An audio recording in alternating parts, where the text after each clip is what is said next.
So welcome to Monday Motivation episode 3 with me, Bitte, one of the founders of the low carb universe.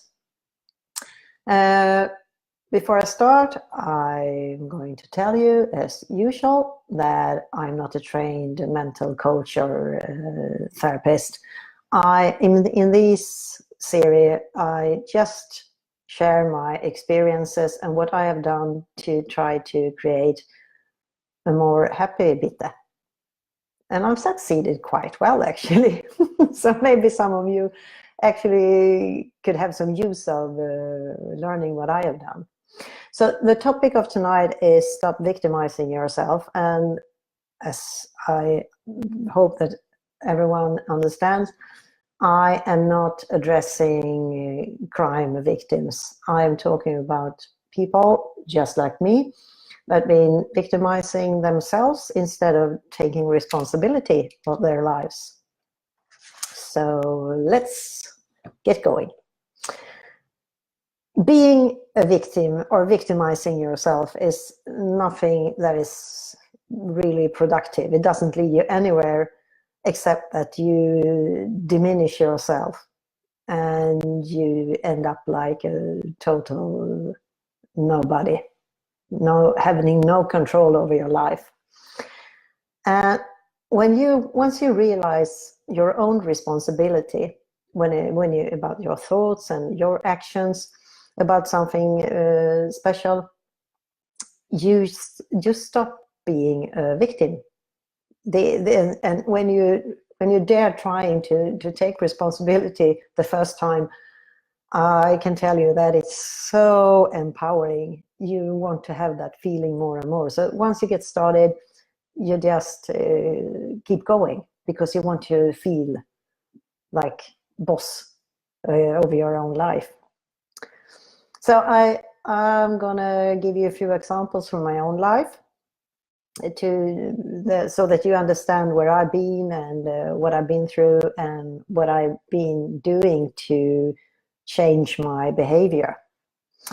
The first thing, I had a separation on my own initiative many years ago, and it was a disastrous separation, and I was bitter and I was angry and I felt like a victim for years afterwards. But then it was like up to a certain point, I felt like I'm so fed up of feeling like this. I don't want to feel like this anymore. So I started to think about how can I use this energy I put on, like being angry, and so what can I do to use it in a better way? And I decided to use it as a driving force to like, and it was very childish because I felt I'm going to show you, ta-da, I'm going to be perfect and I will be successful. And it's very silly, but it worked for me. And it's better to put all that energy in yourself and on anyone in that stupid way that I was doing it. And I can also take up the fact about my burnout. That was the same thing. I blamed my employer, but they could have acted in a different way when everything started to fall to pieces for me. But the thing is, I could also have done things in a totally different way that maybe would have been better for both of us. So stop blaming both others and yourself. And I have another situation it's very personal, but I want to share it with you. If you listen to my earlier episodes, I talked about how I had a bad relation with my mother from my teens and upwards, and it never really got very good, at least not from my point of view or from my side. And 13 years ago, my mother passed away. Before that, she was very sick for 4 years. in cancer. She had a lot of different cancers, and she was really bad, and she was in a lot of pain, and it was really awful. But I couldn't handle this. So when my mother called me, and she was crying and telling me that, asking me, why does this happen to me? I just felt like, ugh. But of course, I didn't tell her, I didn't say it to her, because I didn't completely lack any empathy for her. But you know, keeping that in yourself, and during all those years, finally it came to a point where I couldn't handle it anymore. I needed to get some help. So I actually booked an appointment with a psychiatrist. So I had never done that before. And I got to her office, and I sat down, and I started to talk to her and tell her everything I've been through, and tears were running on my face, and I was like this. And after like 45 minutes, I stopped, and I asked her, how many times do you want me to come? Do I have to continue for like a year or something? And she just looked at me and she said, I never want to see you again. And my first reaction was, oh, I'm such an impossible case. But then she said something that really was a breakthrough to me and for me and the rest of my life. She said that there's nothing wrong with the feelings you are having. You can't control what feelings you have, and you are allowed to have those feelings. And it was such a breakthrough for me. And when I left the psychiatrist's office, I was walking on air. It was not that I was finished with myself, but it was the start to come to realize a lot of things about myself and how I work, and in my own brain, and how I act, and so I actually forgave. I could forgive myself. I forgave myself, and I think that is a very big part also in trying to build a foundation of happiness, as I used to say. You should also treat others like you want to be treated yourself, and that is so basic. But you need to be reminded sometimes, at least I did. And if I think about how I want to be treated, I want people to be kind and nice, but also be very honest. And if I'm like doing something unintentionally hurting someone or anything, I would love people to tell me, so I can have the chance to change and to do something, quit doing the things I'm doing. And it also has to do with being kind to yourself. So yeah, and I also have another very personal experience in this case, because there's a limit to how much you can work on being understanding and forgiving and kind. When it goes to the so far that you stop being kind to yourself, then you should quit. And a relative of mine, I had the relation went very strange. I was trying to react by being understanding, and forgiving and everything, and it finally it didn't work. So I let that person go out of my life, and it was a kind of a grief, but also a relief, because it also made me understand that I can never change anyone else. I can only change myself. So why should I put all the energy on someone to try to get someone else to change their behavior? It's not, it's wasted time, waste of time. So I've also been working on my self-confidence. because that you need a certain amount of it to start trying to be, what do you say, tougher or more honest to yourself, or more aware and more self-critic, and in a good way.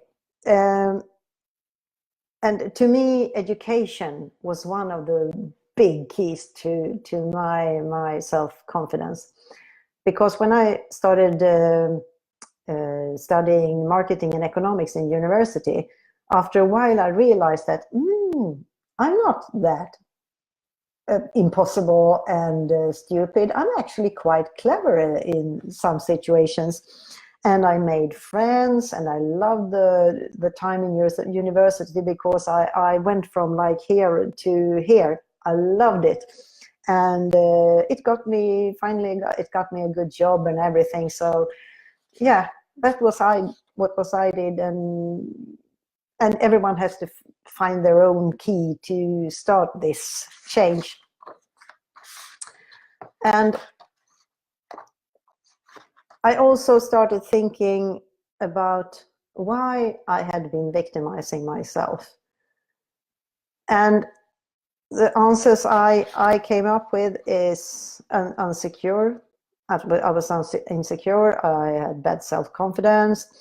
I had all them bad habits, and I think I'd inherited them, and just thought, oh, that's the normal behavior, so I will adapt that way of acting as well, without reflecting over it. I was a people pleaser and afraid of conflicts, and those two go together hand in hand, because I still don't like conflicts, but I'm not deadly afraid of it nowadays, but I don't like it.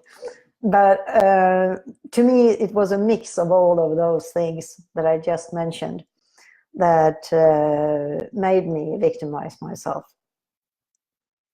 And one thing that is good also is to challenge yourself. If you think about a certain situation you've been in, and when you think back about it, you think of yourself like a victim, and that you want to blame someone else for what happened. And now I need to have my glasses so I can read my notes. I don't want to miss anything, you know. I look like a teacher, the old school teacher. And first of all, the situation you're thinking about, do you remember it correctly? Was it really like the way you think about it? Because for every year you get a lot of stuff to keep in your head, and some things have to fall out to give space to all the new things. So think about that. And what role, the way you thought and acted in this special situation, how did that affect the outcome of it? It could have been something else happening if you hadn't been victimizing yourself. Like I talked about the burnout. If I had had the guts to tell my employer, maybe we could have changed the outcome, and maybe I didn't have to get a burnout. And you see, thinking about that, I see that's so stupid. But you learn. There's learning throughout whole life. And I can't blame myself because I did what I could do at that time in life. And I thought it was the right thing to do. I know better now. So we have an expression in Sweden, offerkofta. And in English, it's victim's cardigan. I don't know if you have this expression in other countries, but the victim's cardigan, it's super ugly, it's super smelly, it's wet, and it's heavy, and it's so outdated when it comes to fashion. Let me tell you. And no one ever looks good in it. And if you wear it too often, it will soon melt into your skin, and it will be very, very difficult and hard to get rid of it. So I'm not perfect. I'm still working on myself, but I'm quite aware of many, many things. So I am in the power of doing something about it. And I sometimes slip back and I can see my hand reaching into the deepest corner of the closet and reaching for that victim's card again. But then I got something I would describe like a fuse inside of me that releases when I'm trying to reach for that cardigan. And I don't know how it got there. I think it's something I created myself with my thoughts. And maybe you need like a door shutting or something. Try to get your thing to stop you from pulling out that ugly, ugly cardigan from your closet. And yeah, that's it for tonight. Actually, the message is try to see the role you're playing in every situation, what your actions and what you are thinking and saying, how it affects everything, and take a step back. That's what I do when my fuse release. Take a step back and try to see more in the situation in another perspective. Try to see yourself in another perspective. And just managing to do that will take it. At least it took me far in my personal development. And as I said, I'm a quite happy person nowadays. So, okay, that's it for tonight. I would love to hear what you think about it, and I would love any comments, nice or ugly. No, not ugly, bad. I'm a sucker for nice critics. Always, I want to learn. And if you have any questions to me, or if you want to share your own experience, please feel free to do that. You can write them in a comment, or you can send me an email at bitte@thelowcarbuniverse.com if you don't want anyone else to see what you're writing. So, no more. I'll be back next Monday at the same time, at the same channel. And until then, have an awesome life, folks. Okay, bye-bye.